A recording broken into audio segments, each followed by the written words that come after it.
सब मेरे पास ही बैठाना चाह रहे हैं भगवान को। वे प्रभु जी आपके सब के बनते आप बैठा लियो। आप इतनी मेहनत कर रहे हैं ना, सारे सोच रहे हैं कि भाई प्रभु जी के पास हमारे बांटे के भगवान भी बैठ जाएंगे आके। भाई मेरे पास तो मेरे बांटे के बैठेंगे, आपके बांटे कहाँ बैठेंगे जाके? आपके पास तो बैठेंगे आगे। तो बांटा लगाओ भगवान के साथ बांटा। पीछे पीछे नहीं कोई लगता, सबको अपना एक करना पड़ता है सब कुछ। क्योंकि जब खाना किसी के मुंह में जावे तो उसके बराबर वाले को भी खाना अपने आप ही पड़े, उसके खाने से उसको नहीं मिलता।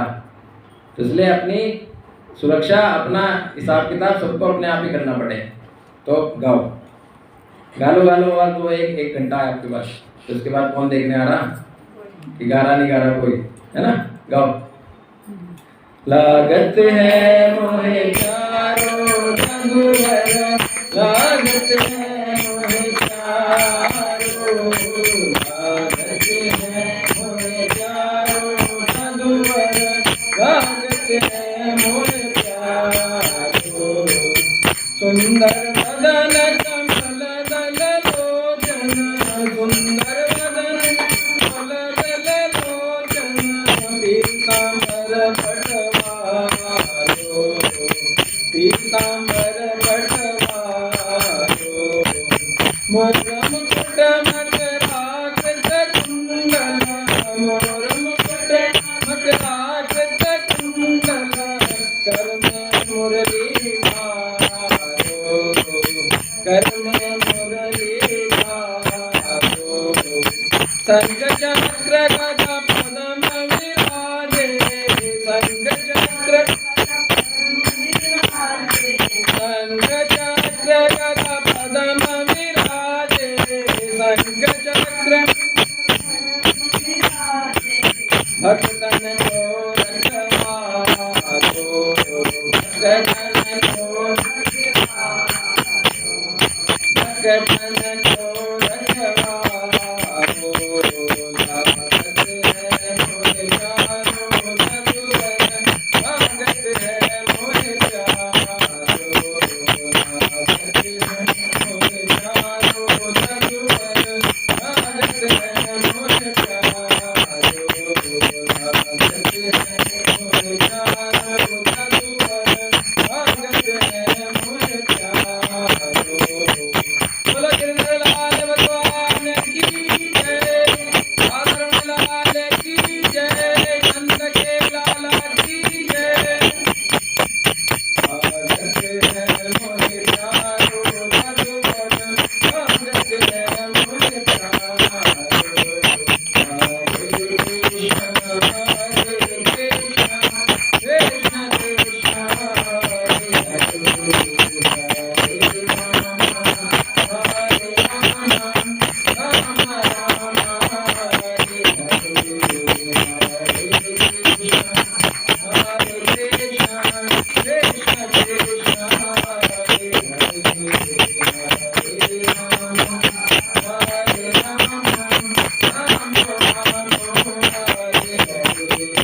हरे कृष्ण हरे कृष्ण, कृष्ण कृष्ण हरे हरे, हरे राम हरे राम, राम राम हरे हरे, हरे कृष्ण हरे कृष्ण, कृष्ण कृष्ण हरे हरे, हरे राम हरे राम, राम राम हरे हरे। हरे कृष्ण कृष्ण कृष्ण हरे हरे, हरे राम राम राम हरे हरे, हरे कृष्ण कृष्ण हरे हरे, हरे राम राम राम हरे हरे, हरे कृष्ण हरे राम राम राम हरे हरे, हरे कृष्ण कृष्ण हरे हरे, हरे राम राम राम हरे हरे, हरे कृष्ण हरे कृष्ण कृष्ण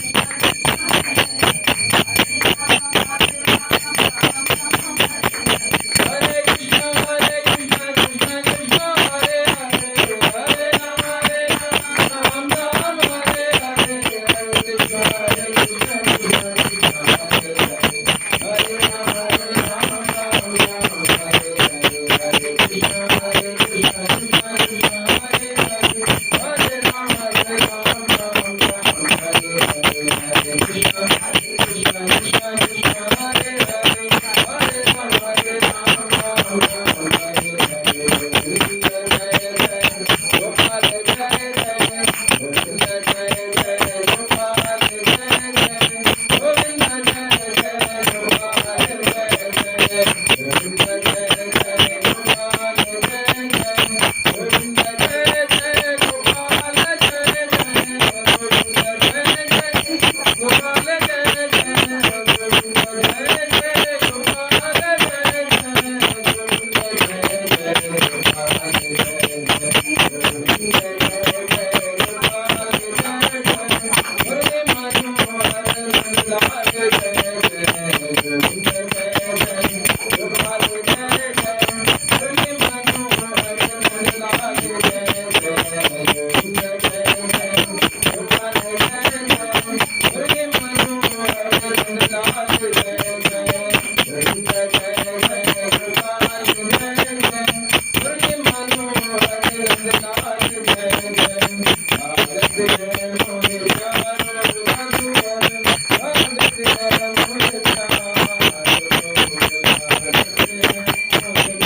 हरिनाम संकीर्तन महायज्ञ की जय, श्रील प्रभुपाद की जय, श्रीमद् भागवत पुराण कथा महोत्सव की जय। जय गौर प्रेमानंदे हरि हरि बोल। तो इस राग को कोई गाता है तो उसे क्या मिलता है? भगवान का सानिध्य प्राप्त होता है। भगवान जो है पता नहीं किस रूप में आके वहां पर जरूर बैठ जाते हैं उस व्यक्ति के पास जो केदार राग का प्रयोग करता है। केदार राग इतना अच्छा राग है कि भगवान इसको बहुत प्यार से, बहुत अच्छे तरीके से सुनते हैं। भगवान की अलग अलग चीजें हैं ना, जैसे भगवान नृत्य कैसे करते हैं, मैंने बताया था ना आपको कि भगवान पीछे हाथ कर लेते हैं और दोनों हाथ यूं कर लेते हैं और मोर पंख लगा के और यूं करते हैं। और राधा रानी को कौन सा डांस पसंद है? जो हमारे चैतन्य महाप्रभु करते हैं, दोनों हाथ ऊपर करके एक पैर आगे एक पैर पीछे। इस डांस को किसको पसंद है? ये राधा रानी को डांस बहुत पसंद है। तो ये डांस यदि आपने देखा होगा, बहुत सारे कलाकार जो हैं वो भगवान का मोड़ डांस करते हैं। मोड़ जैसा डांस तो भगवान को अति प्रिय है, क्योंकि भगवान जो है उससे रीझ जाते हैं उस डांस में। क्योंकि राधा रानी को भगवान जो है जब भी रिझाया करते थे वो तो मोड़ का डांस करते थे राधा रानी के सामने।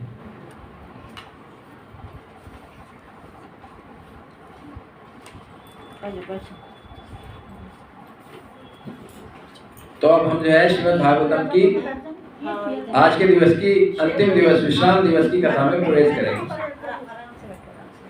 हरे कृष्णा माता जी, हरि बोल। बहुत अच्छा सा लगा। बहुत इम्पोर्टेंट बात जो है, बहुत इम्पोर्टेंट जो मैसेज है वो मैं इस कथा के माध्यम से आपको देने जा रहा हूँ। तो ऐसे सुनिएगा कि जैसे बस जो है अभी भगवान आपको मिलने वाले हैं। क्योंकि जो कथा सुनता है ना भगवान की, तो भगवान से बस अपना ही बना लेते हैं, है ना। और मैंने आपसे वादा भी किया था कि मैं जो है आपको भगवान के दर्शन जरूर करा दूंगा 7 दिन के अंदर।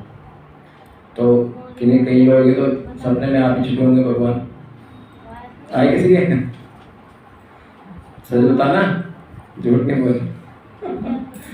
चलो, मन की बात कोई बताता नहीं, है ना।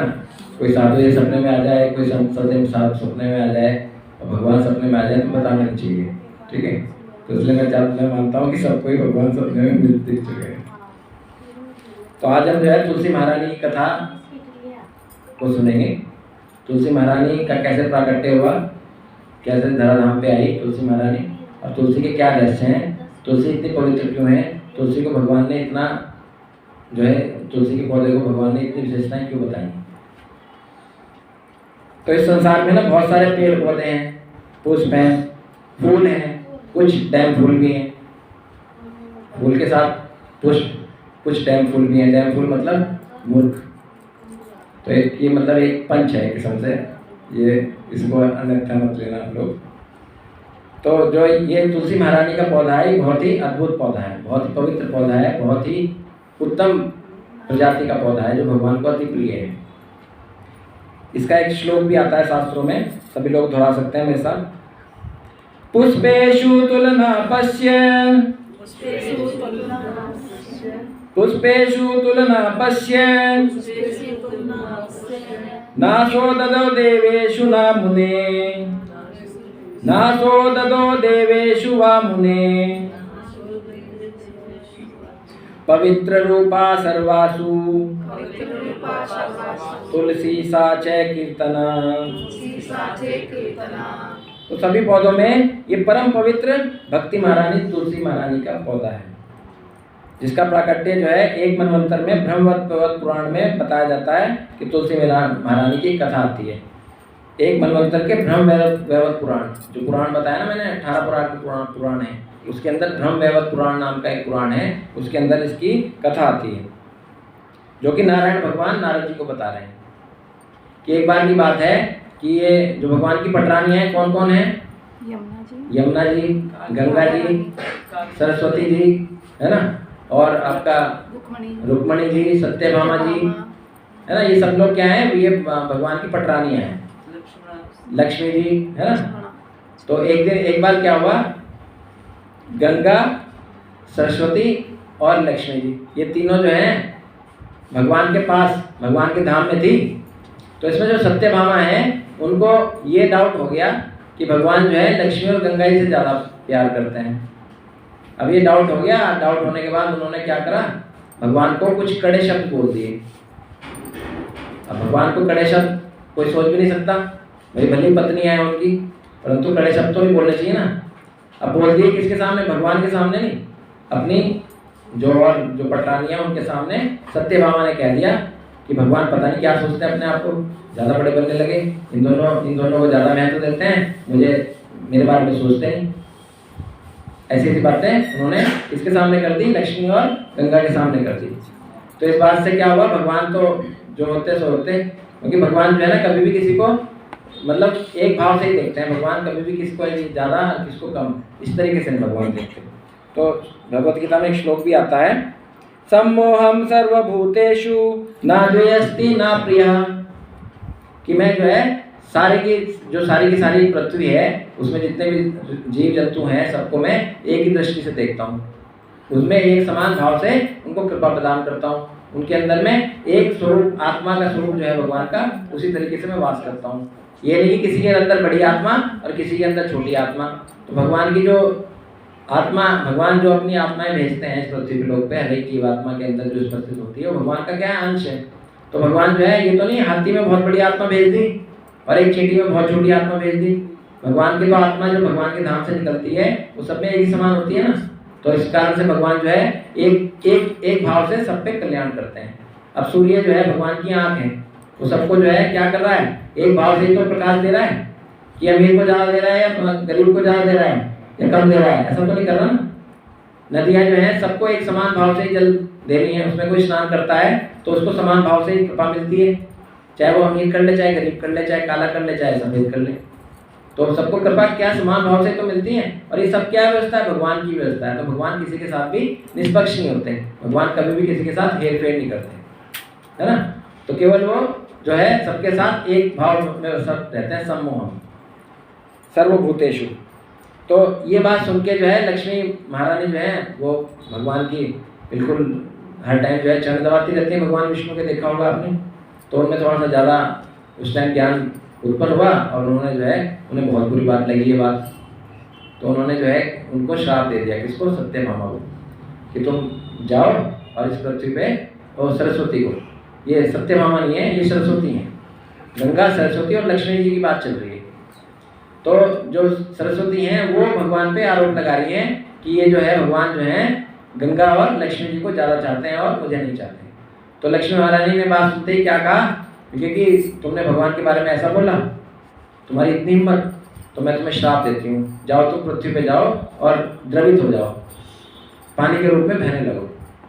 तो इनका प्राकट्य पृथ्वी को होगा, किस कारण, श्राप के कारण। ऐसे ही अब इन्हें सरस्वती जो है वो उनसे, गंगा जी थोड़ी सी अट्रैक्ट थी, उनसे काफ़ी जो है उनका भाईचारा था, तो उन्हें बहुत बुरा लगा। उन्होंने भी जो है ना लक्ष्मी महारानी को उसके लिए रिक्वेस्ट करी कि आप इन्हें माफ़ कर दो। तो लक्ष्मी महारानी इतनी गुस्सा में थी तो उन्होंने कहा जाओ तुम भी जाओ, तुम भी इस पृथ्वी पे जाओ और द्रवित हो जाओ, द्रव के रूप में, जल के रूप में बहने लगो। तो ये दोनों जो है गंगा और सरस्वती इस पृथ्वी पे आ गई श्राप रूप और जल के रूप में बहने लगी। तो इन दोनों ने क्या जाते जाते क्या कहा कि हम तो ना छोड़ेंगे तुझे, तू भले ही लक्ष्मी हो, तूने हमें श्राप दिया तो हम क्या कम है, हम भी तुझे जो है ना श्राप देंगे। तो उन्होंने माता लक्ष्मी को, दोनों ने क्या दिया, दोनों माताओं ने, कि तुम भी जाओ और पृथ्वी पे गंडकी नदी बन जाओ। गंडकी नदी जो बिहार में होती है ना, गंडकी नदी, उसके अंदर शालिग्राम शिलाएं निकलती हैं, छोटे छोटे पत्थर निकलते हैं, शालिग्राम शिला, उसकी हम जो है ना ठाकुर के रूप में पूजा करते हैं। शालिग्राम भगवान नेपाल में, हाँ नेपाल में, नेपाल मतलब वो बिहार में कोई आती है, नेपाल से बिहार में वो आती है। चलो तो अपने देश की बात करेंगे, मैं नेपाल दूसरे देश का क्या पता, तो इसलिए बिहार में मानो। अच्छा चलो फिर नेपाल चले जाइए। तो नेपाल में गंडकी नदी जो है वहाँ मिलती है और वहाँ से गंडकी में क्या मिलते हैं? भगवान शालिग्राम का प्राकट्य होता है। वहाँ के जो पत्थर हैं वो शालिग्राम भगवान के नाम से पूरे विश्व में विख्यात है। अभी भगवान राम का अयोध्या में जो विग्रह बना वो भी शालिग्राम शिला से ही बना। ठीक है, ये जो हमारे वृंदावन में हमारे जो ठाकुर हैं कौन से? राधारमण। भगवान राधारमण जी जो हैं वो भी क्या हैं? 9 इंच के हैं और वो भी एक 9 इंच की शालिग्राम शिला से ही प्रकट हुए हैं। तो शालिग्राम शिला साक्षात क्या है? ठाकुर का स्वरूप है। तो किसको श्राप के कारण? उन सरस्वती और गंगा जी के कारण माता लक्ष्मी को भी क्या हुआ? श्राप के कारण इस पृथ्वी पे आना पड़ा गंडकी नदी के रूप में। अब वो आ गई, तीनों आ गई, और एक श्राप और उन्होंने दिया लक्ष्मी महारानी को, क्योंकि तुम्हारे में ये लहराते हुए केश है ना, ये जो तुम इसमें बहुत गर्व करती हो, तुम इतने लहरा के चलती हो ना अपने केशों को, ये भी जो है ना इस पृथ्वी लोक पे एक पौधे के रूप में प्रकट होंगे। उस पौधे को लक्ष्मी महारानी की जो केश है उस पौधे को तुलसी का पौधा बन के वो इस पृथ्वी लोक पे आया। तो इसलिए भगवान की अर्धांगिनी सीता माता तो लक्ष्मी माता उनके केशों से बना हुआ है ये जो तुलसी का पौधा है, तो इसलिए परम पवित्र है। तो इस कारण से जो है फिर वो पृथ्वी पे आई और यहाँ पर जो है तुलसी महारानी की भी प्राकट्य हुआ। तो इस प्रकार से जो है यहाँ पर हमें पृथ्वी लोक में भगवान की अनुकंपा से भगवान की लीला का, भगवान की लीला ही थी, इस कारण से जो है ये हमें सरस्वती, गंगा और लक्ष्मी माता की गंडकी नदी ये हमें प्राप्त हुई, और तुलसी महारानी का पौधा, विशेष पौधा जो है हमें प्राप्त हुआ।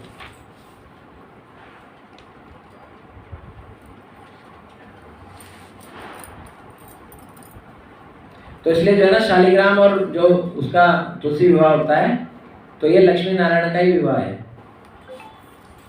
ये लक्ष्मी नारायण विवाह ही है। तुलसी शास्त्र तो कुछ हो क्या रहे, तुलसी ने कहाँ से हो जा, ये तो दोनों में ध्यान उनके साथ वो किया कथा तो कह रही, पुराण तो कह रही, ये एक तरह की होना कथा, तो ये मैंने की बात कर रहा हूँ, ये मैंने कथा बद्रीनाथ में भी कथा है, मैं पुराण की बात कर रहा हूँ। अब ये कथा मैंने आपको कहाँ से सुनाई? ये ब्रह्म वैवर्त पुराण से बताइए। आप कौन से बता रहे हैं उसका मुझे पता नहीं, आप कौन सी पुराण की कथा बता रहे हैं, क्योंकि हर पुराण में, हर शास्त्र में अलग अलग कथाएं हैं ये। तो जो ये कथा मैं बता रहा हूँ ना, ये ब्रह्म वैवर्त पुराण में है। आपकी जो आप जो बता रहे हैं, पता नहीं कौन से पुराण की बता रहे हैं, मैं उसको नहीं जानता, मैंने नहीं पढ़ी हुई है ना। तो ये भी आप गलत नहीं कह रहे कि मतलब आपने भी पढ़ा होगा, वो भी कोई गलत बात नहीं है, आपने भी पढ़ा होगा, क्योंकि शास्त्रों में ना अलग अलग व्याख्यान है, अलग अलग बुक्स में, अलग अलग शास्त्रों में अलग अलग तरीके से विस्तार बताया हुआ है इन चीज़ों का। तो जो मैंने पढ़ा वो ब्रह्म वैवर्त पुराण से कोट उठाया हुआ है, तो उसमें ये कथा आती है। तो इस कारण से क्या हुआ, जो ये इसका प्राकट्य हुआ। अब इसलिए जो है ना तुलसी शालिग्राम विवाह भी जो है क्या है, वो तो भगवान नारायण और लक्ष्मी जी का विवाह है। तो यदि आप जो है लक्ष्मी भगवान और नारायण का, लक्ष्मी माता और नारायण का विवाह करेंगे तो वो इसके इक्विवेलेंट है, वो शालिग्राम और तुलसी के विवाह के इक्विवेलेंट है। तो इसलिए जो है हम लोग करते हैं ना इस दौरान, इसमें कार्तिक मास में होता भी है, तुलसी विवाह होता है, तुलसी विवाह होता है ना, तो इसमें जो है ना ये इसके द्वारा ही होता है, क्योंकि जो अर्धांगिनी है तुलसी महारानी वो भगवान की अर्धांगिनी है।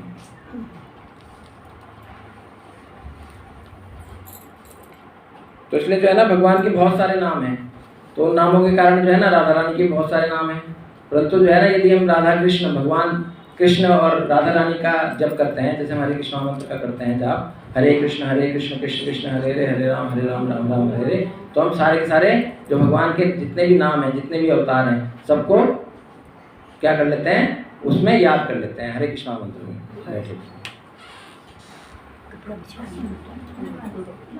तो इस तरीके से जो है इस कथा के माध्यम से हम समझते हैं कि हमने जो है इस पृथ्वी पे तुलसी महारानी, गंगा माता और सरस्वती माता का प्राकट्य की कथा सुनी।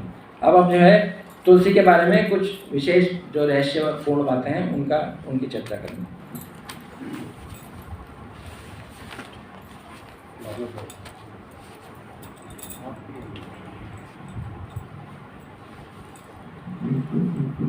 यदि आपके घर में जो है तुलसी के पौधे हैं, हरे कृष्णा जय, यदि आपके घर में तुलसी के पौधे हैं तो आपका घर किसके इक्विवेलेंट है? वृंदावन के इक्विवेलेंट है, क्योंकि वृंदावन जो है वो तुलसी का वन है। तुलसी महारानी के वहाँ बहुत है, मतलब बहुत मात्रा में वहाँ तुलसी महारानी के वृक्ष हैं। और यहाँ तो छोटे छोटे पौधे होते हैं, वहाँ पर ना बहुत बड़े बड़े वृक्ष हैं तुलसी महारानी। तो यदि आप अपने घर में तुलसी के पौधे लगाने शुरू करेंगे तो आपका घर भी क्या हो जाएगा, वृंदावन बन जाएगा। ये किसकी महिमा है, ये तुलसी की महिमा है। तुलसी माता यदि आपके घर में विराजमान होगी और कई पौधे यदि आपके यहाँ होंगे तो आपका जो वृंदावन धाम है वो आपके घर में ही बन जाएगा। यदि कोई व्यक्ति जो है प्रतिदिन तुलसी के किनारे बैठ के भगवान का जाप करता है तो उसकी कृपा जो है ना, भगवान की उसके ऊपर जो कृपा है वो जल्दी मिलने लगती है। यदि हम जाप करते हैं ना, जैसे वैष्णव पद्धति में जो है जाप जो है 100% करना ही होता है। हम प्रतिदिन सुबह उठ के भगवान का जाप करते हैं, हरि नाम का 16 माला करते हैं सभी लोग, क्योंकि हमारे गुरु महाराज से आदेश मिला हुआ है। तो वो 16 माला जापक जो है वो यदि तुलसा महारानी का पौधा साथ में रखे और उस पर उसके हिसाब से जप करे तो वो जो है ना जल्दी सिद्ध हो जाता है। मतलब उस पर असंख्य कृपा जो है उस चीज़ की मिलनी शुरू हो जाती है। उसका जो है ना नाम जो जाप है वो भगवान तक और जल्दी जल्दी पहुंचता है, क्योंकि जो तुलसी महारानी है वो भक्ति देवी है, भक्ति को प्रदान करने वाली है, भक्तिमती है। उसकी बुद्धि जो है वो क्या बना देती है, भगवान के चरणों में लगा देती है। कौन, तुलसी महारानी। तो तुलसी महारानी इतनी परम पवित्र हैं, यदि उनके पास बैठ के कोई व्यक्ति क्या करे, उनका भगवान का जाप करे तो वो उसके माध्यम से भगवान को बहुत जल्दी पा सकता है। बताते हैं कि जो ये आपके चैतन्य महाप्रभु हैं, इनको जो प्रकट किया गया वो भी शालिग्राम शिला पे तुलसी जी चढ़ा के, गंगा जल चढ़ा के और तुलसी जी चढ़ा के भगवान के विग्रह पे, मतलब जो शालिग्राम शिला है उस पर जो है उनके किसी गोस्वामी ने इन्होंने प्रकट किया था। तो वो क्या करते थे, वो भगवान का शालिग्राम शिला पे गंगा जल चढ़ाते थे और तुलसी महारानी के पत्र उनकी मंजरी चढ़ाते थे और वो रोज भगवान से प्रार्थना करते थे कि आप कब धराधाम पे आओगे, आप कब धराधाम पे आओगे, हे राधा कृष्ण आप कब धराधाम पे आओगे। तो भगवान ने क्या करा, वो उसकी मान ली बात और भगवान के स्वरूप में आ गए, राधा कृष्ण युगल रूप में आ गए। चैतन्य महाप्रभु राधा कृष्ण नहीं अन्य, मतलब चैतन्य महाप्रभु केवल जो है अकेले नहीं है, उनके साथ राधा रानी भी आई हुई है, गौर वर्णी है। तो गौर वर्ण और उसको भगवान के माधुर्य को लेके वो जो है प्रकट हुए हैं। और चैतन्य महाप्रभु किसके माध्यम से आगे, यही तुलसी के माध्यम से धराधाम पर आगे, जो कि कलयुग के अवतार हैं। आज से मात्र 550 वर्ष पूर्व हुआ है काम। तो इस कारण से क्या हुआ, जो है उसकी इंपोर्टेंस और पता लगी। अब जो है यमराज जो है अपने दूतों को बताता है, यमराज अपने दूतों को क्या इंस्ट्रक्शन देता है कि ये भट्टो, यम के दूत को कहा जाता है भागवत भट्टा। क्या नाम है यम के दूत का, भागवत भट्टा। भागवत कौन है, यमराज क्या है, भागवत है। 12 वो है ना महाजन, उसमें एक यमराज है। तो ये यमराज जो है ऐसे लोगों में है जो कि पूरी पृथ्वी को का मैनेजमेंट चलाते हैं। कहीं जगह नहीं है, आइए जगह मुझे स्टूल लिया उधर से बाहर बैठ जाता हूँ। आवाज तो बाहर ही आवेगी। आओ प्रभु आप यहाँ आ जाओ, आप यहाँ आ जाओ, हरि बोल भैया आप यहाँ आ जाओ, आप मेरे पास आ जाओ, भगवान के बिल्कुल ही निकट आ जाओ आप।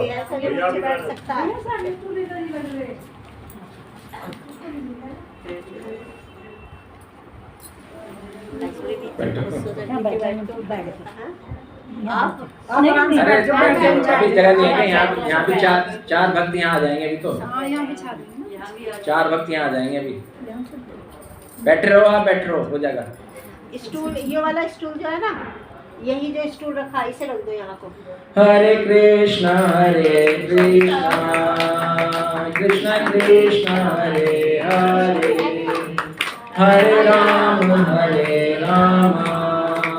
राम राम हरे हरे, हरे कृष्णा कृष्णा कृष्णा हरे हरे, हरे राम राम राम हरे हरे, हरे कृष्णा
हरिनाम संकीर्तन महायज्ञ की जय, श्रील प्रभुपाद की जय, जो भागवत पुराण कथा महोत्सव की जय, तुलसी महारानी की जय। तो जो यमराज हैं, यमराज के जो दूत हैं, उनका नाम है भागवत भट्टा। इसमें भागवत कौन है? यमराज, उनके दूत भट्टा। तो यमराज भट्टा मतलब भागवत भट्टा। भागवत कौन है? यमराज जी। यमराज कौन है? 12 महाजनों में आते हैं। महाजन कौन है? जो इस पूरी की पूरी पृथ्वी को चलाने का काम करते हैं। जैसे आपका ये मोदी जी हैं, तो मोदी जी की कैबिनेट को कौन चलाते हैं? बहुत सारे मंत्री चलाते हैं। उसके आधार पर ही क्या है, सारे विभाग दिए गए, उन्हें मंत्रालय दिए गए हैं। ऐसे ही पूरा का पूरा देश चल रहा है। तो ऐसे जो ब्रह्मांड को चलाने के लिए भगवान ने इन 12 महाजनों को कमान सौंपी हुई है। तो यमराज को क्या कमान सौंपी हुई है कि वो धर्मराज हैं और धर्मराज का काम करते हैं। वो हर एक को तोड़ तोड़ के देखते हैं कि ये अच्छा है, ये बुरा है, इसने पुण्य कमा रखे, ये इसने पाप कमा रखे। तो उस पाप का और पुण्य का लेखा जोखा कौन देखता है? यमराज देखते हैं। तो यमराज अपने भट्टों को, अपने दूतों को कह रहे हैं कि भाई जरा ध्यान रखना, जिसके भी गले में कंठी हो, जिसके भी गले में माला हो। किसकी माला? तुलसी माला। ये नहीं कि लकड़ी की माला पहन रखी फैशन में ना, तुलसी माला जिसके गले में हो और जिसको तिलक लगा हुआ हो, जिसको सिखा हो, जो हरि नाम का जाप करता हो। और विशेषकर क्या ध्यान करना है? उसके गले पे ध्यान करना है। उसके गले में यदि कंठी हो तो ऐसे व्यक्ति को भूल के भी ना हाथ लगा देना। उसके पास चाहे कैसी भी कंडीशन हो, तुम नहीं जाओगे। और यदि तुम चले गए तो अपना कुछ संभाल लो भाई, मैं भी कुछ करने का। क्योंकि विष्णु दूत जो हैं वो बहुत बढ़िया ट्रीटमेंट करते हैं, अच्छे का भी और बुरे का भी, अच्छे का भी और बुरे का भी। तो इसलिए जो है जरा सोच समझ के ऐसे व्यक्ति पे हाथ डालना जो गले में कंठी धारण करता हो। तो तुलसी माला जो धारण करता हो, तुलसी कंठी जिसके गले में पड़ी हुई हो, उसको जो है ना यम के दूत भी नहीं छूते। क्योंकि यमराज जी ने सख्त हिदायत दी हुई है कि भाई जिसके गले में कंठी पड़ी हो, तुलसी माला हो, उसको मत लेने जाना। बताते हैं कि तुलसी महारानी यदि किसी के दाह संस्कार में भी डाल दी जाती है तो उसे भी जो है यम के दूत छोड़ देते हैं, उसे भी विष्णु दूत जो है एक्सेप्ट कर लेते हैं, चाहे वो कितना ही खतरनाक गंदा आदमी क्यों ना हो। तुलसी महारानी यदि उसकी काश जो है दाह संस्कार के दौरान उस व्यक्ति के चिता में डाल दी गई तो उसके जो है ना सारे के सारे पूर्व जन्मों के कर्म जो है वो समूह नाश हो जाते हैं। ये किसका प्रताप है? ये तुलसी महारानी का प्रताप है।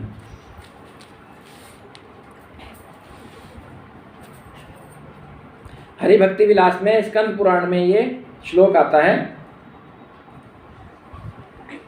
तुलसी अलंकृता ये बोलिए, तुलसी अलंकृता ये तुलसी नाम जापकः,